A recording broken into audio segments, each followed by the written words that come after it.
ஒருத்தன் பழைய கட்டடத்தை பார்க்குறதுக்காக போயிட்டு இருந்தான். அப்போது நில், எங்கேயும் நகராதே அப்படின்னு ஒரு குரல் வந்துச்சு. என்னடா அது நெல் எங்கேயும் நகராதேன்னு ஒரு குரல் வருதுன்னு சொல்லிட்டு அப்படியே உறைஞ்சி போய் நின்னான். நின்று அடுத்த நொடியிலேயே அவன் அவன் ஒரு 4 ஸ்டெப்பு முன்னாடி உள்ள செவர் இடிஞ்சு விழுந்தது. இவனுக்கு அப்படியே ஷாக்காயிடுச்சு. அப்பா நல்ல வேலை, அந்த குரல் நம்மளை காப்பாற்றுச்சு அப்படின்ட்டு அடுத்த நாள் பஸ் ஏற போயிருந்தான். நெல், இந்த பஸ்ஸில் ஏறாத அப்படின்ச்சு. இவன் அதே மாதிரி அந்த பஸ்ஸில் ஏறல. அடுத்து வர்ற பஸ்ஸில் ஏறினான். கொஞ்சம் தூரம் போனப்போ பார்த்தா அந்த பஸ்ஸு கவுந்து கிடந்தது. இவன் முதல்லையே ஏறணும்னு நினைக்கிற பஸ்ஸு கவுந்துருந்தது.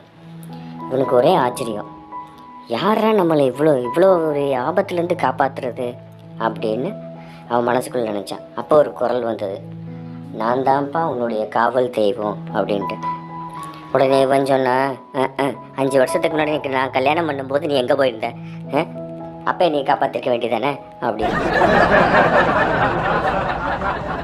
ஒரு ஆசிரியர் விலங்கியல் பாடம் நடத்திட்டு அடுத்த நாள் நல்லா படிச்சுட்டு வந்துடுங்க, அது சம்மந்தமாக கேள்விகள் கேட்கப்படும் அப்படின்னாரு. சரி அப்படின்னு சொல்லி ஒரு மாணவன் என்ன பண்ணால், நல்லா நைட்டு ஃபுல்லாக உட்காந்து விடிய படித்தான். படிச்சுட்டு அடுத்த நாள் கிளாஸுக்குள்ளே வந்த உடனே பறவைகள் லைனாக வச்சு அது மேலே ஒரு போர்வையை வச்சு மூடியிருந்தார். வெறும் அதனுடைய கால்கள் மட்டும் தெரிகிற மாதிரி, பறவையினுடைய கால்கள் தெரிகிற மாதிரி வச்சுருந்தார். அப்போ ஆசிரியர் மாணவர்களை கூப்பிட்டு, இந்த பறவையினுடைய கால்களை பார்த்து அதனுடைய பெயரை சொல்லணும் அப்படின்னார். சரின்னு சொல்லி இந்த மாணவனையும் கூப்பிட்டு, இந்த பறவையினுடைய காலை பார்த்து பெயரை சொல்லு அப்படின்னார். இவன் என்ன நினச்சான், தியரியாக கேட்பாருன்னு சொல்லி எல்லாத்தையும் படிச்சுட்டு வந்தான். ஆனால் அவரோ இந்த கால்களை பார்த்து பெயரை சொல்லு அப்படின்னார். இவனால் எந்த பறவையினுடைய கால் அப்படின்னு சரியாக புரிஞ்சிக்க முடியலை. உடனே இவனுக்கு கோபம் வந்துட்டுது. அட என்ன சார், நீங்கள் காலை பார்த்து பதில் சொல்கிறீங்க அப்படின்னு. காலை பார்த்து எப்படி பதில் சொல்ல முடியும் அப்படின்னு சொல்லிட்டு கோவப்பட்டான். கோவப்பட்டோடனே ஆசிரியருக்கு நிறைய மாணவர்கள் இருந்தனால இவனோட பேர் தெரில. உடனே உன் பேர் என்னடா அப்படின்னு சொல்லி கேட்டார் கோபத்தில். அப்போ இவன் யோசிச்சான், இப்போ வயா வலிக்கு அப்படின்னு சொல்லி இவன் என்ன பண்ணிட்டான், ஃபேண்ட்டை முட்டி வரைக்கும் தூக்கி எடுத்துட்டு, என் காலை பார்த்து என் பேரை சொல்லுங்க அப்படின்னு. ஒரு மனைவி வீட்டில் முட்டை பொரியல் செஞ்சுக்கிட்டு இருந்தாங்க. அப்போது ஒரு கணவன் நேராக போய் மனைவியை பார்த்தா, முட்டை பொரியல் செஞ்சிட்ருக்கிறது போயிட்டு, கொஞ்சமாக எண்ணெய் ஊற்று அப்படின்னா. சரின்னு சொல்லி எண்ணெய் ஊற்றினான். கொஞ்சமாக நீங்கள் கொஞ்சமாக லைட்டாக தீ வை, அதிகமாக தீ வைக்காத, முட்டை கறிகிறோம்.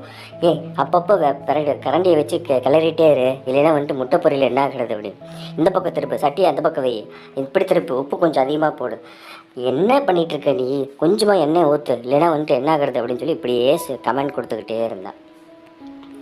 மனைவி ஒவ்வொரு இதுக்கும் பொறுமையாக எல்லாமே செஞ்சு கடைசியில் பொறுமையை இழந்து என்ன பண்ணிட்டா, யோ இப்போ நான் சமைக்கிறதா இல்லை வேண்டாமா, எதுக்கு இந்த மாதிரி வேலை பண்ணிகிட்ருக்க அப்படின்னு சத்தம் போட ஆரம்பித்தேன்.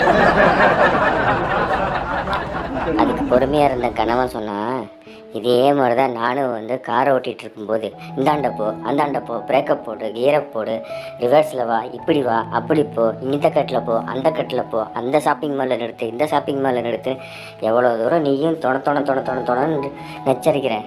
இப்போ தெரியுதா, ஒருத்தவங்க ஒரு வேலை செஞ்சுட்டு இருக்கும்போது டிஸ்டர்ப் பண்ணக்கூடாது அப்படிங்கிறது. ஒவ்வொரு ஆணுடைய வெற்றிக்கு பின்னாடியும் ஒரு பெண் இருப்பாள். அதே மாதிரி தான் இந்த கதையும். ஒரு மிகப்பெரிய செல்வந்தர் முதலைகள் இருக்கிற இடத்துக்கு இப்போ பார்வையிடுறதுக்காக போகிறார். அப்போது அந்த ஒரு சின்ன ஒரு குளத்தில் நிறைய முதலைகள் இருக்குது. அந்த குளத்தில் முதலைகளை பார்த்த அந்த பணக்காரர் ஒரு போட்டியை ஒன்று அறிவிக்கிறார். என்ன போட்டி அப்படின்னா, இந்த முதலைகள் இருக்கக்கூடிய குளத்தில் யார் நீந்தி வர்றாங்களோ அவங்களுக்கு நான் 10 லட்ச ரூபா தரேன், அப்படியே இந்த முதலைகள் கடித்து இறந்தாலும் அவங்க குடும்பத்துக்கு நான் 5 லட்ச ரூபா தரேன் அப்படின்னு அந்த போட்டியை அறிவிச்சிட்றார். சரின்னு சொல்லி அந்த போட்டி நாளும் வருது. அதில் எல்லாருமே கொஞ்சம் பயந்துக்கிறாங்க. திடீர்னு பார்த்தா ஒருத்தர் மட்டும் அந்த போட்டியில் நீந்தி அந்த பக்கம் வந்துடுறாரு. வந்தோடனே அவருக்கு சொன்ன மாதிரி 10 லட்ச ரூபாயும் கொடுத்துட்றாங்க. கொடுத்தோடனே அவர் நேராக வீட்டுக்கு போய் மனைவியை பார்த்தோன்னே ஓங்கி ஒரு அறை விட்டார். எதுக்கடி நீ தள்ளி விட்ட, நான் பாட்டுக்கு உள்ளே செத்து போயிருந்தேன்னா என்ன ஆயிருந்திருக்கும். அதுக்கு அவன் பொண்டாட்டி சொல்லுனதான், நீங்கள் செத்து போயிருந்தாலும் எனக்கு 5 லட்ச ரூபா கிடச்சிருக்குங்க அப்படின்னு.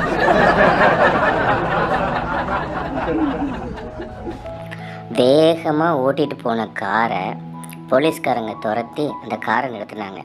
நிறுத்தினப்போ அந்த காருக்குள்ளே பார்த்தீங்கன்னா ஹஸ்பண்ட் அண்ட் ஒய்ஃப் 2 பேர் இருந்தாங்க.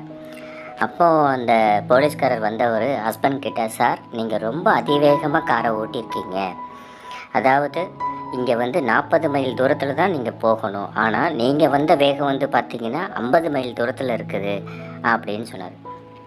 உடனே நம்ம ஆள் என்ன சொன்னார்னா, சார் நான் அவ்வளோ வேகத்துலலாம் வரல, நான் மெதுவாக தான் வந்தேன், நான் வந்த வேகமே பார்த்தீங்கன்னா ஒரு 45 ஒரு 46 அந்த மாதிரி தான் சார் இருக்கும் அப்படின்னாரு.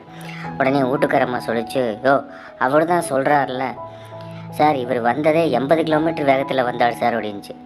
உடனே ஆச்சரியத்தோடு பார்த்தா வீட்டுக்காரியை.